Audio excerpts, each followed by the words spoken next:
Hi, everyone. My name is Jack Brennan. As chairman of the Notre Dame Board of Trustees, I'm thrilled you're able to join us today for the inaugural edition of Industry Insights. Industry Insights will be a series of online interviews, and it's a new virtual engagement platform for us as we try to make sure we bring interesting subject matter to the Notre Dame family.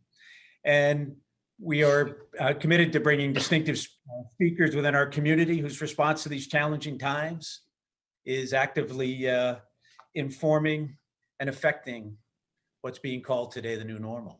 I have to say we're particularly excited to start out Industry Insights series in a dialogue with an exemplary leader from the financial services industry. That is Brian Moynihan, Chairman and CEO of Bank of America Corporation. Brian, welcome. It's great to have you here. Bank of America has got 200,000 teammates, being led exceptionally well by Brian. It's the second biggest bank by assets in the country, one of the top 5 or 6 in the world, one of the most valuable enterprises in this country, which is not always the case. We'll talk a little bit about that. When Brian took over, it was a different situation, and he was thrust into a leadership role that many may have taken a pass on, and he took on with enthusiasm and has done a simply great job. But Brian does it in a way that is different than many people in his role. He does it with a sense of teamwork. He does it with a sense of humility. He does it with a sense of greater good beyond today's earnings or the quarter or the stock price in the next week or two. He does it with a long-term outlook. And it's why we're thrilled that he's kicking this off for us.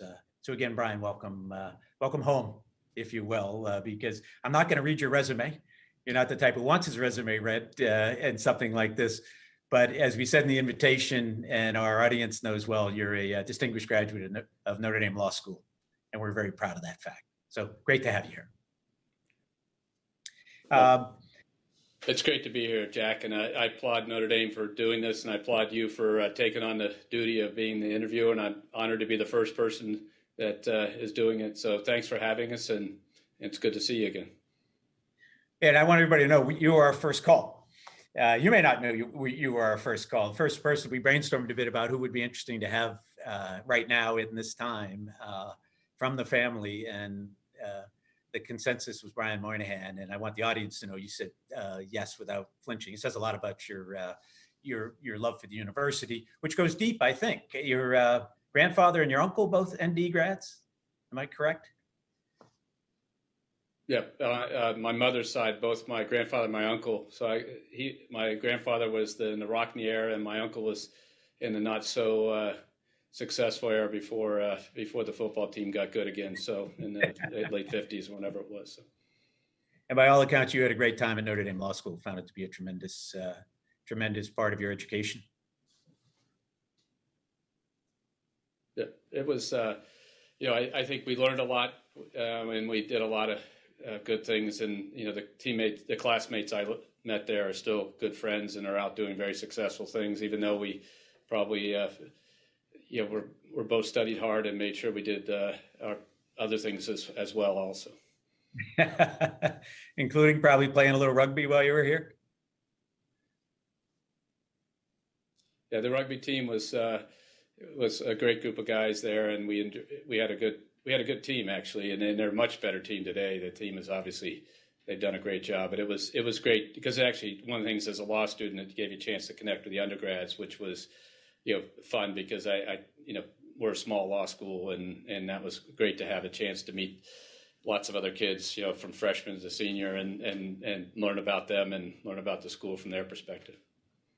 Well, the one time I played rugby against Notre Dame was the year before you got there. I was afraid you might have been on the team, and I ended up in Memorial Hospital with a fractured shoulder. So I was happy it wasn't you who put me there.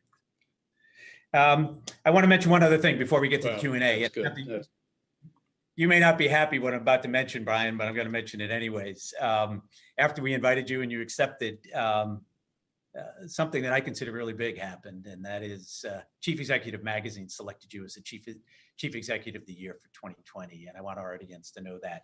And I want to share a quote because it'll tee up the conversation from Arnie Sorensen, the head of Hilton, who made the announcement, and he said the following: "Through thick and thin, again, Brian Moynihan has led Bank of America with humility and a focus on the long term, delivering extraordinary results and a strong team spirit. Again, not the kind of quote that can be said about many people in your role. It's I think, the perfect encapsulation of your decade in charge of the company. And importantly, I'm sure importantly to you, echoes many comments I've seen and heard from Warren Buffett, your biggest shareholder as well, who has similar view and similar respect for the leader you brought to B of A.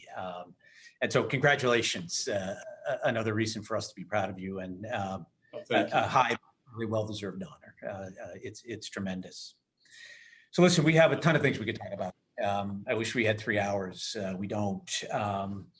So I thought we'd cover a couple of current events and then some bigger picture issues around the economy and, importantly, leadership, because again, you've one of those people who's lived through 200-year floods in 10 years in the job. So there's a lot that you can share with us. The pandemic is something that we sort of heard about, but none of us prepared for what's gone on here. And in a way, very different than prior crises of this century, whether it was the NASDAQ crash or 9/11, or even the global financial crisis in which you were deeply enmeshed. Those financial, economic, this one is complicated with health. Love to know when it became apparent that this was going to be what it is, and what was your first priority when the pandemic began and you, as the leader of the organization, said, we need to take this on? Well, if you think about it, from a U.S. and even a European perspective, from a Western world, it was largely a China issue, and we'd gone through that issue because we have people in China and people in Hong Kong, but it was sort of over there and out of mind. And then you got to mid-March, and it really became clear we had a problem in this country. And I happened to be in the White House the day that the president announced that they shut down European travel, because the feeling was that the cases were coming from outside the United States, and that was a momentous occasion for the country to have that happen. And so that's when it really was clear that you're going to have to operate much differently. And from that time, which is say March 10th, 12th, something like that, to April 15th, we had 180,000 people go work from home. We had massive change in how we ran the branch structure. We had to do it. But the question really is, how do we go about thinking about what to do? And you went at it pretty straightforward. We had to take a teammate-centric view of it and a customer-centric view. And the first thing with the teammates is, how do you keep our teammates safe? And the way to keep them safe was to get them out of the office, stopping their commutes, getting them home, and and frankly, just getting them in a place where they felt safer so we could function. And then the second order of business was to serve the customers. How could you get them the equipment? And so we deployed 100,000 computers in 4 weeks, including to people who never had a reason to have a computer at home to work. And they would, if a hurricane hit the call center in Jacksonville, we just shut it down, and the other call centers took over the thing. You hadn't had something that uniformly took out the company, and yet the customer volumes were going through the roof. And if you remember, the markets were going all over the place, so we had traders that had to trade. But it really was, how do you think about the teammates? And that comes down to how we think about the company. The old business system thought process. You delight your team, you delight your customer, you delight your customers, you delight your team, and you'll delight your shareholders. It's the same thought process, and so we went after it that way, and we made some good decisions, and we made some very good decisions. But the reality was, and we made some not so good decisions. But on the other hand, we were able to recover from those, and it was quite an effort. You surprised how well it went in some ways? I know you do planning and you've got great technology people, but looking back, if it was March 30, were you surprised at how well it all happened in a couple of weeks for you? I mean, many people have been. Yeah. I was surprised that a couple of things. One is, by taking the teammate centric, we basically said, what do we need to do? One of the first things we did is said, no one will lose their job. Because remember, the issue was, oh my God, the economy is going to fall apart and everybody's going to lose their job because of shutdowns. We're going to take the economy down, which actually happened, but we're on the other side of that river now, which is good, and we'll see where it goes from here. The second thing we said is, how do you help people work from home? That's the equipment. But also, we put in emergency childcare so that people could have someone come in and take care of the kids, so they felt safe with someone taking their kids, and they could hire their cousin. It didn't have to be. We just said, we'll give you the money. You've got to figure out how to get people to help. And so you took care of the issues that I had to worry about. Do I have a job so my income, my family stays there? Can I take care of my kids so I can work at home? Because I never had to do this before, and the schools are shut down. And then you thought about, then the benefits we have, a heck of a human resources group that's triaging, all the cases and all the potential cases and the cooling off. So that was all really put up pretty quickly. When you went to the operations side, not only did the team do a great job of getting everybody out, but we actually ran the company in a time when volumes were the highest they've ever been. So in 2 weeks, $250 billion of deposits came in the company, $74 billion of loans were made. The markets were going up and down, and the trading volumes are all-time highs, and the Fed and others, and we could talk about that, had some great, the responses came in as stabilizing, but it took 3 or 4 weeks. It wasn't sure that it was going to happen. But all that time, you literally closed every day. The books closed every day. They closed accurately. Then you had to close a quarter. For those of you who are involved in companies, that's a big deal. You had to close a quarter and announce it.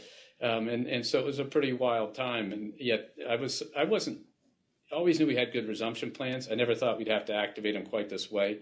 And we've learned a lot from that. But we were very pleased that we could stay in control with that kind of volume coming through. It had been one thing if everything would have shut down.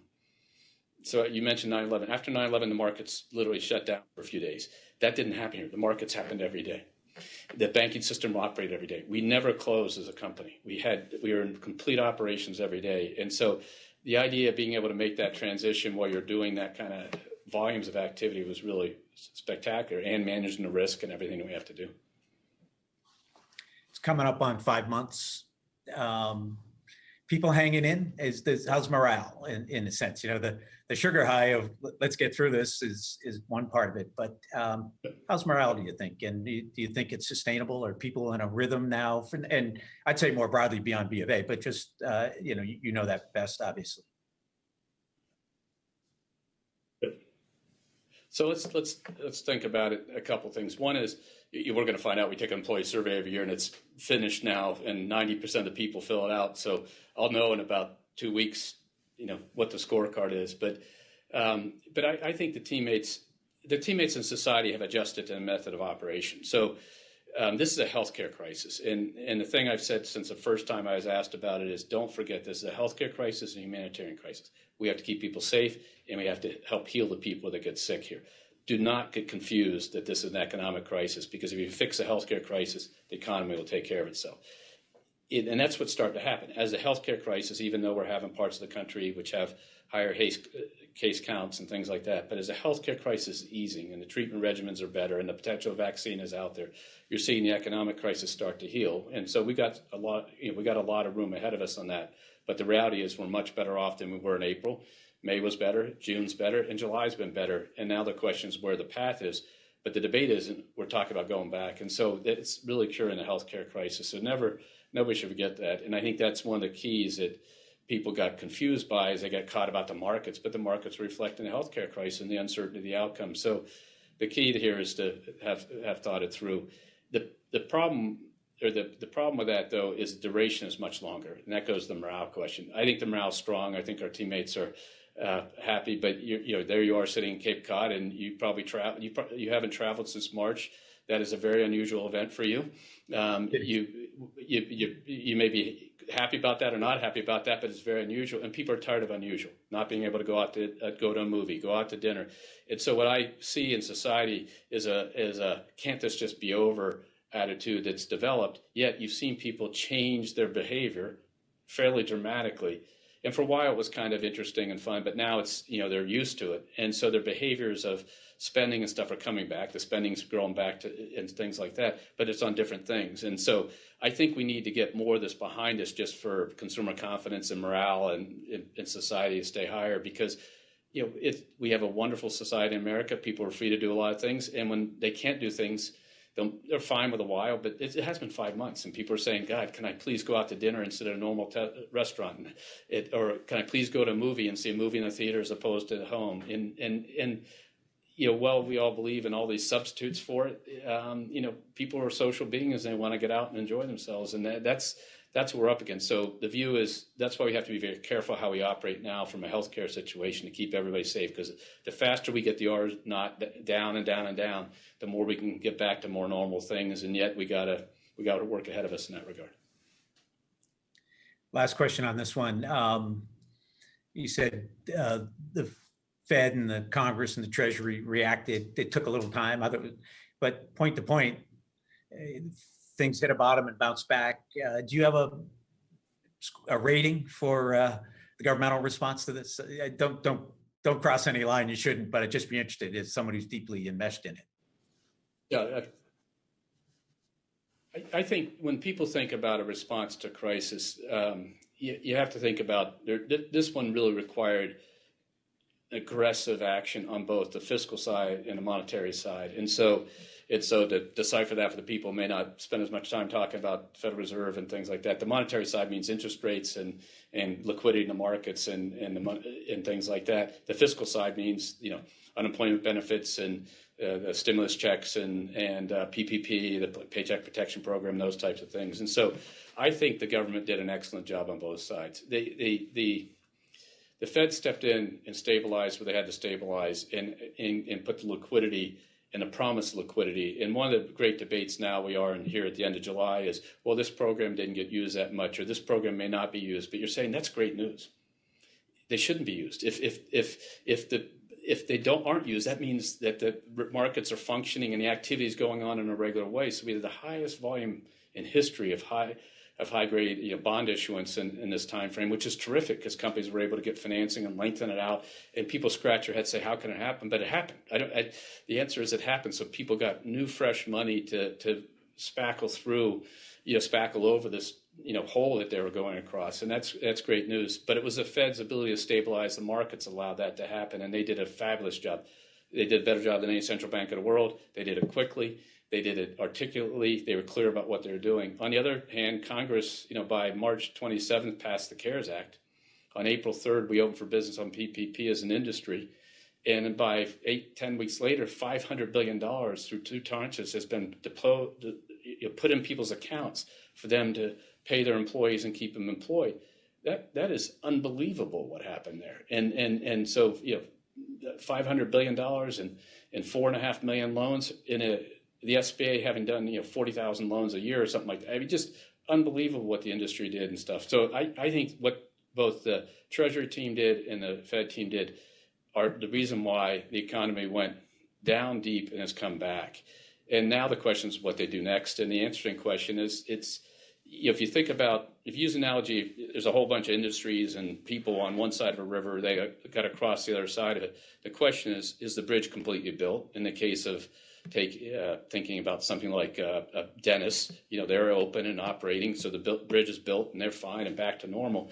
Whereas you take a restaurant, they're probably halfway across. Matter of fact, that's probably right. They dropped as much as 60%. Now they're up in the 30s. And so where the airline industry is still, at the 10% level. And so that bridge has got to be built. And as they think about the next round, it's how to give money to the people who are most affected by this, the unemployed, and the people whose income needs to be supplemented to get through this issue, and the industries. And I think that's where they're trying to target the next round. And I think if they keep doing that, they'll build those bridges to where the other side is when the vaccine is everybody's arm and we're back to normal. And the question of how fast people get is going to be by the way we can control the healthcare risk. But they did a fabulous job. Couldn't agree more. With no practice, and they did a great job. Let's switch to another very topical subject. My brother's a B of A guy, as I think you know, and I mentioned I was going to be interviewing you, and he, with great pride, sent me a piece from the Charlotte Observer that I'm not a regular reader of the Charlotte Observer, but about your guys' commitment to racial equality and equity. And the interesting thing is, you had launched this initiative well before the tragic death of George Floyd, and the awareness that's been built since then. And you doubled it. You doubled the bank's commitment to it as well. Could you talk a little bit about it?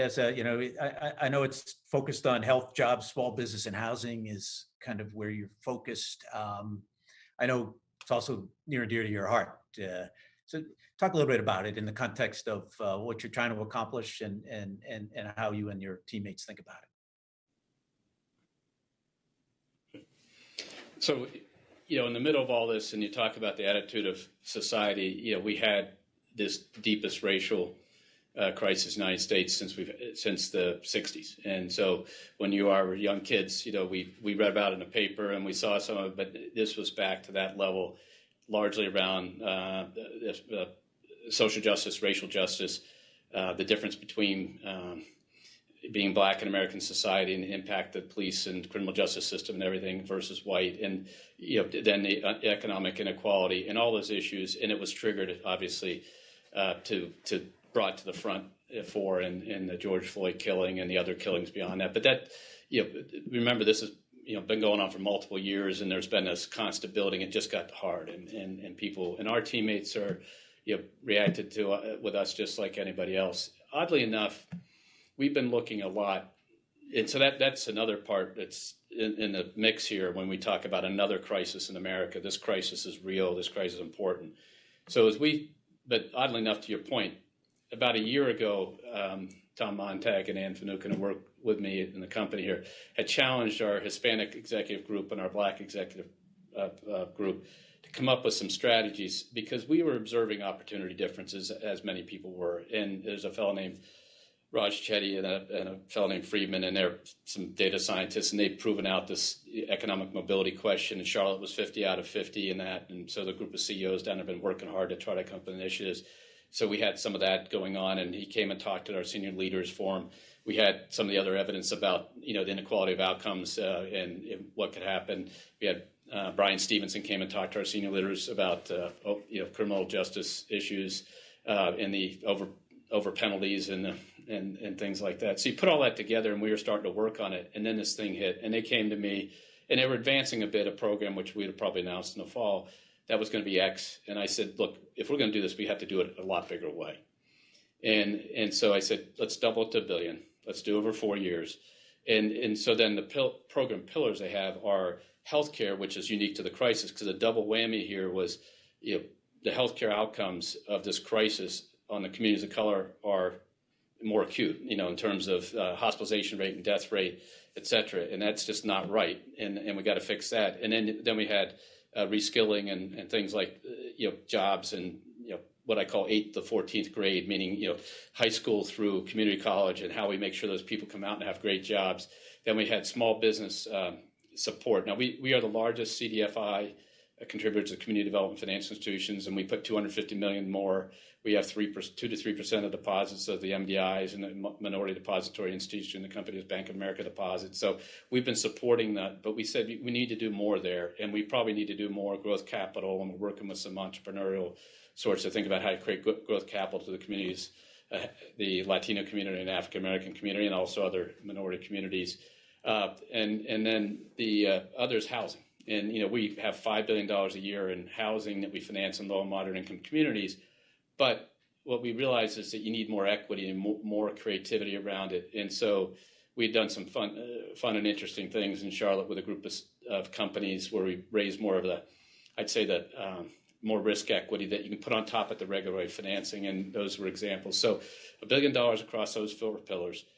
And then the other piece that was critically important was the conversations that we had in the company on race and justice, which we call Courageous Conversation, which has been going on years, 3 or 4 years. And they are raw, and they are deep, and they are teammates talking about stuff that that is just fantastic discussion. The teammates who wrote to me after after George Floyd's killing and the protest and the aftermath said, why can't they have conversations outside our company that we have in this company? And we've got lots of work to do. We're not perfect and all that stuff. But on the other hand, people felt they could have these conversations, white, black, Latino, Asian American, men, women, LGBT, and straight, et cetera. And those conversations went on, and they said, can we do it? And so another idea we have is we've given a $25 million contribution to the Smithsonian Institution, and Lonnie Bunch, who was the executive director of the museum, that I'm on the board of the National Museum of American History and Culture, which came out of the ground 5 years ago and is a wonderful place to have a discussion about race and society. Lonnie is now the head of all the Smithsonian. And so we said through their 4 platforms, Asian American platform, Hispanic Latino platform, the African American platform, and the idea is a Native American platform is to drive a courageous conversation platform across it. And so we gave them 25 million. It's their program, but we said, you need to figure out how to have this conversation so the dialogue never stops. And that was the other part. And so, it's why do we do it? Because we believe in the genius AM. We got to deliver for our shareholders and deliver for society. That's what businesses should do. We believe that that these issues need to be solved. I believe capitalism is the only way to solve them. There's not enough money in government. There's not enough the talents in the capitalist system.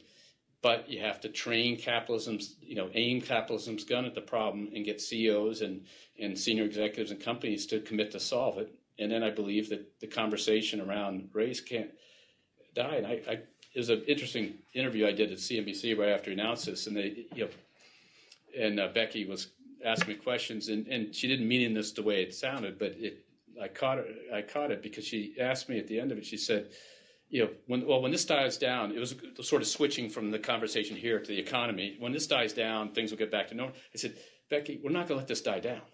And that's the part about the courageous conversation, which is to say, let's create a platform where people do talk about, like we have in our company, we have one of the conversations we have is called Driving While Black. Why should I feel differently if my kid's driving and gets stopped for traffic than one of my African American teammates feels about their kid and has to ask their kid to behave differently than I'd ask my kid? That's not right.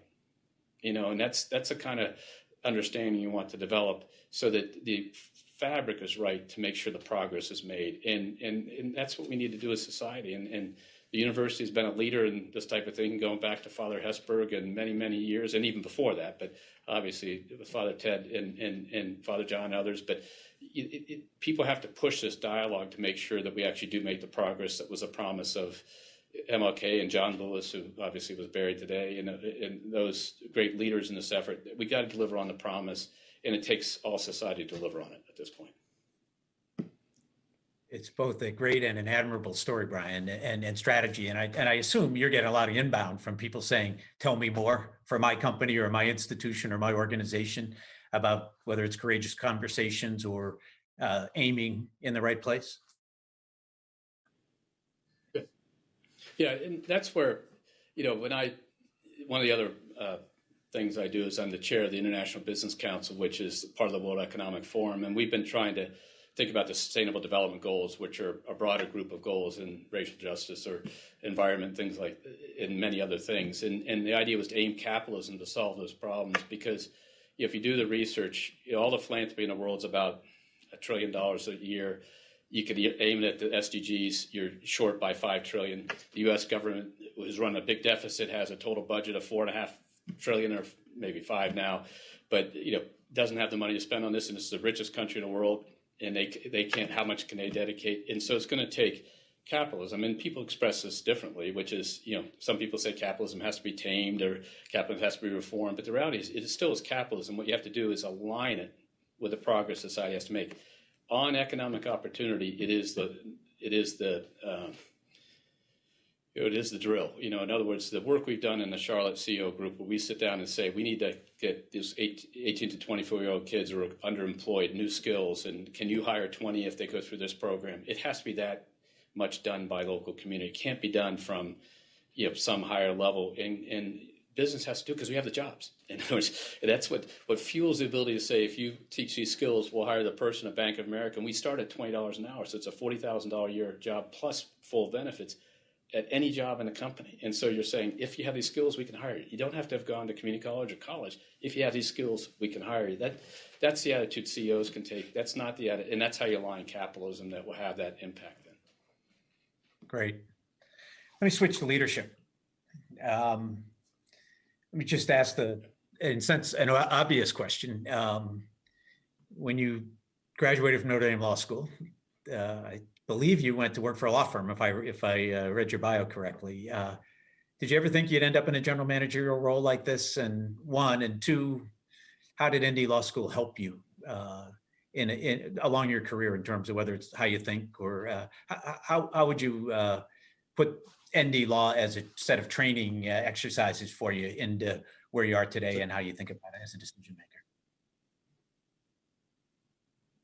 Well, there are two parts to that question and two parts to the question about the law school. At the end of the day, the discipline of law anywhere is a way to think and how to think about problems, how to take apart problems. And, well, there are a lot of lawyers who have made the transition to business. It's largely around there's nothing about law school that isn't consistent with being good in business and math and other things, because it's just analytics. It's thinking and how to tear apart a problem and under tremendous pressure, in the classroom and then things. That's good. But the thing about, Notre Dame with the Judeo-Christian ethics and how you do, how we run our company, I think companies should be run, how we do things, the principles by which we operate, they're all embedded in this basic question of, we got to make money for the shareholders, but we got to deliver for society. And, society comes down to the rules, like you have to treat people like you want to be treated. It's, that's why diversity and inclusion is so important to this company and me is, nobody should feel that where they came from or their ethnicity should produce a different outcome with the same talent, desire, and capabilities in this company. They should be able to be themselves and be successful. So that kind of core background that we all got there is carried through. When you talk about I often get asked by young law students saying, "Hey, how do I do what you did?" And you say, "Well, don't plan on it because I got lucky." And there's very pragmatic things that happen. I had a person who saw me do a bunch of stuff for the company. It was a company called Fleet, and a fellow named Terry Murray, and he said to the general counsel, "Get him in here because he's too smart to be a lawyer," which the general counsel has always tried to figure out what that was saying about him. But it was not that, and I wasn't that much smart. That general counsel was a lot smarter than I am. But it was just that he could solve problems, and he said, "Get him in here, we'll figure out what to do." That's luck, and that's the old Jim Collins. You got to have return on luck, because you can't plan that a CEO of a fairly sizable company that's very active is going to turn around to a person at 28, 29 years old and say, bring them in the company. So that's why I tell people to be careful about trying to follow my career path. But the transition was really that simple. I was asked to do it. I did it, and I took over a small group of MBA and strategists, and then I took over my first business, and then I did deals for 9 years, and then took over a business, and then ran a business, and then in the world of banking is with its complexity and its regulatory complexity and its legal complexity and then its operational complexity, we were able to tear it apart. But but the lessons you learn and how you are and how you operate and how you make decisions, back to some of the theories and having Professor Rice or Professor beat the crap out of me in torts and stuff like that served me well later in life. I'm so glad to. I have to say, I'm so glad to hear you talk about luck, because it's very real, and B, the term that I hear when I'm on campus now and then is I have a life plan, and I'm guessing your life plan didn't turn out the way you thought. If you had one, you didn't have one. It sounds like, but we do have a lot of young people watching. Some students, Jack, that's one of the interesting things is this life plan question, and we got students that are going to see this, and we got people our age are going to see it. So people our age will all have this similar feeling. But in the students, you're saying, you don't need to sit there and say, I'm 20, and now I'm going to talk about what I'm 60 in 2-year chunks, because you'll be disappointed in 30, whatever math it is, 20 sometimes, because it won't turn out the way you want. What you have to do is say, I'm going to learn a lot. I'm going to be curious. I'm never going to quit learning. I'm going to do what people ask me to do and do it well, because they wouldn't ask me if it weren't important. And I'm going to learn about stuff that's not necessarily in my purview. And I'm going to, and then I'll see where this takes me. And then, yes, you'll have aspirations, goals. I mean, people always said, did you always want to be a CEO? And I probably said, once I got in business, you said, yeah, I want to be a CEO. What else would you say? But on the other hand, I grew up saying I wanted to be a lawyer, and that's why I wanted to be Perry Mason. That's when I was a young kid. My grandfather's a lawyer, and I wanted to be a lawyer, type of thing. And I'm not sure I knew what that meant, but that's what I wanted. So I think one of the lessons for kids is to be flexible. And that life plan point you make is there's principles about life. You're going to get married. You're going to have kids. That's going to take you in different directions. You have to think more broadly than yourself. It's just not that simple. But the key is to have the principles that you're working on.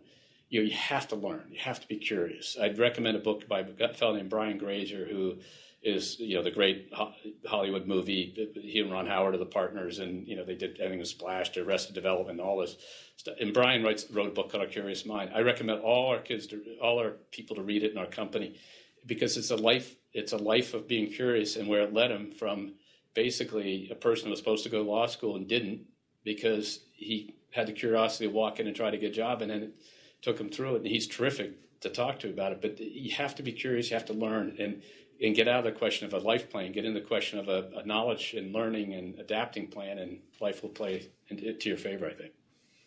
Absolutely fabulous advice. Fabulous experiential advice. Let me ask one other related question, though. You've given a great set of tools that young people should be thinking about. How important are role models?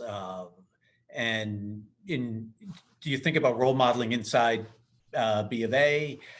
Have you had role models in your life that you've said, there's a lot I can learn from that person, and I want to take the best of what I learned from that person? It's a question that our young people ask all the time. How's it played out for you, and how do you think about it? I think it's incredibly important to have role models, but not a role model. If somebody looks at me and says, I'm going to do what you did, that's not going to work. The question is, can you learn from a lot of people? And I was lucky, in law, I had a fellow named Duncan Johnson who taught me a lot and challenged me in ways. And I went to Fleet, and Terry Murray was a disciplined operator and deal doer. And then Chad Gifford then took over, and he was a much more of a client-in guy, and I learned a lot from him. And then got to Ken Lewis at B of A, and it was scale. I mean, we went from 40, 50,000 people to 300,000 people, and to think about how to scale. And then, and then when I became CEO, I was lucky to have access to a lot of people, and, but you're learning something from everybody. Like when the example I just used with Brian Grazer, I read a clip of his book in the Wall Street. I'd never met him in my life. And then I happened to run into him someplace, and I talked to him about it, and lo and behold, I read the book and then talk to him about it. Comes and talk. It just you learned a lot from it. So the question is, how do you pick something from everybody you meet and everybody you have? And one of the wonderful things I get to do is be around a lot of very smart people and who lead big organizations. And 9 out of 10 things. I always remember I met Jack Welch for the first time, and he said, Brian, you got to do this, you got to do that. And I said, well, did you do it, Jack? And he said, no, but I'm telling you to do it. And so, it's just, but you had to learn from that. He was like, you got to get your people right in the first week. And then I said, but did you do it? No, I didn't, because, in practical reality, as I run into it. And so he gave me some advice, and, but the idea is you got to pick something, you got to learn from everybody, as opposed to one person as your role model, because that limits you, because even that person, if they're honest with you, would say, I was relevant to now, but what's going to happen in the next 30 years is going to be different. And so some of the principles I'll teach you may be applicable, but you've got to be learning from people 10 years from now, 15 years from now, when I'm, milk bottle gone, as we say, and I'm not around to help you. So don't think about it that way. Think about how you amass knowledge and capabilities. But it's important to watch successful people, watch good people, and watch people you can identify with, and then figure out the 5 things or 3 things you'd learn from that one, and then figure out 3 from others, and just to be a sponge and absorb it.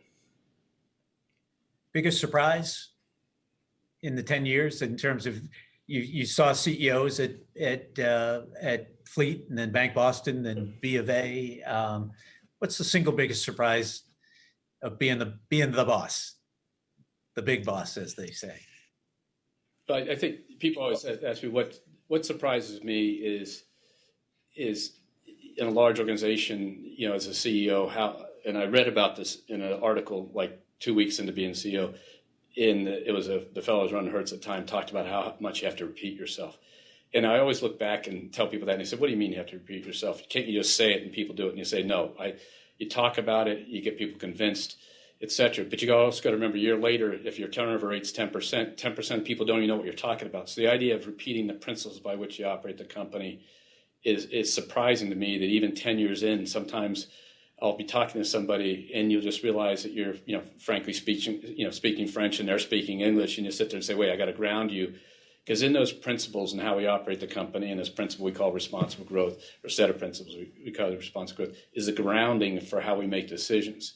That is critically important for people to understand, because we're not there. The top of the house isn't there. So we need people, there's 7 or 8 layers in our company. We need people 7 layers down to make the decision that they should make. And that's based on principles and grounding. And so I think one of the biggest ahas was you got to repeat yourself, not because you're magically speaking and people will be, oh my God, it's that it's consistency and it's clarity and it's simplification of the message. And that then allows people then to know what to do when you're not there. And that's culture and that's ethics and that's the basis we run the company. And that's the biggest surprise. And then the other thing, and by the way, you have to be wary of the corollary to that, which is, if I say we'll do something, people will go off and do it, and you got to be careful that you've thought about the last aspect of that. The other principle I believe in fully is strategy is easy, and you've executed as a strategist and as a company leader and everything in between, and I have too. Strategy is easy. Getting something done is hard, and you have to be able to visualize when you're talking about doing something what that person that's going to do it has to do. Not that you're going to do it or figure out better than they, but you have to have an understanding that they can do it. And I was taught that, frankly, by a teammate that worked for me a number of years ago, and she was the head of one of our units, and she said, Brian, that's a great idea. And this was when I was relatively young in my sort of business side career after being a strategist. She said, but these people can't do it. And I said, I thought about it. I said, you're right. Okay, how can we do what we need? 50% of what we're talking about that they can do. And so the idea of the corollary is you could tell them to do it, but if they can't, it's just going to be a disaster. So you have to think from the bottom up, not from the top down. Fabulous. One last quick question, and then I going to put you on the spot to answer a different question. In February, January, in boardrooms, all we were talking about was where are we going to find employees? And I think we were in a 3-something unemployment rate. Again, we have a lot of young people. We have a lot of students. What's your sense about the job market in the next couple of years for our graduates from Notre Dame? Is it going to return slowly? Is it going to return more rapidly than the public press might say? You got a hunch for that, Brian? Well, I'll give you the path that our experts have. So here at the end of July, our experts believe the unemployment rate moves from around 11 now to down around 10, and blue chip and our experts are larger than 9 to moves to high 8s by mid next year, mid 7s by the end of the year, and kind of works its way down. But I'd say that the people with a college graduate, the unemployment rate's far below that, and so they're in demand, and they will be in demand. And so one of the things we made an agreement again right up front was all our summer teammates came in. We didn't change our program. All those teammates, as long as they behave themselves, now have full-time offers in front of them, 2,000 kids. We started a bunch of the full-time teammates early to get them to work on some special projects, knowing they were sort of sitting at home cooling their jets, and said, do you want to work? And several hundred of them came in and started working on the PPP program, frankly. So we employed everybody and hired everybody. And so I think, we open every day and doing it. I'd say as I look forward, the advice I'd give people is I think the job market was at its worst in the second quarter of 2020. It'll bounce around a little bit, and some of the unemployment dynamics have plateaued a little bit in terms of rate of improvement, but they're slightly getting better now, and it'll work its way down as the economy's open. But if for a college graduate at a place like Notre Dame, the key is to be a little bit flexible right now. If you sit there and say, I only want this and I won't do that, now's not the time to do it. Now's the time to get a job, get learning, get inside a company or an enterprise, and then start to work out your way from there, because there'll be plenty of opportunity. Because what I'm pretty confident, Jack, is that the economy, once we get the healthcare crisis behind it, there was nothing fundamentally untoward about this economy. It was on good, relatively modest growth rate, sound footing, that the demands will come back, and you want them to have the year experience that might be. At the end of the day, the flight time is the key. So we're reaching out to students and saying, come work in our branch system, because we got a lot of high-risk employees. And people say, well, that might not be the career path you're saying, but take that job, because we're going to pull you out of there soon. It's just we have to have a lot of people to work in those branches until our high-risk employees can go back on the line, which will be another 12 months maybe, and 10 months or 12 months, depending on when the vaccine's there and depending when the risk goes down. but we can't put, those teammates have to work at home. And so, but take that job and then it'll be another job. And that's where I think I'd suggest some flexibility, but the job market will be, I think, strong for college graduates, still is and still will be. It's just that certain companies will, be paring back, but other ones will be taken off still. You may have answered my last question. I have a favorite quote, and particularly in times like these, which is Winston Churchill, who said, "A pessimist sees the difficulties in every opportunity, and an optimist sees the opportunities in every difficulty." And my own perspective is great leaders have to be optimists, realistic optimists, but optimists. You sounded a pretty optimistic note there, Brian. Is that a fair assessment of kind of not tomorrow or the next quarter, but you see things coming back in a way that's going to be very positive for the economy in the long run here, not systemic problems from an economic standpoint. Yeah. We have real issues to deal with, and we have these racial issues are serious, but we have an agreement that we're going to deal with them as a society, which is powerful because we haven't had that agreement in a long time.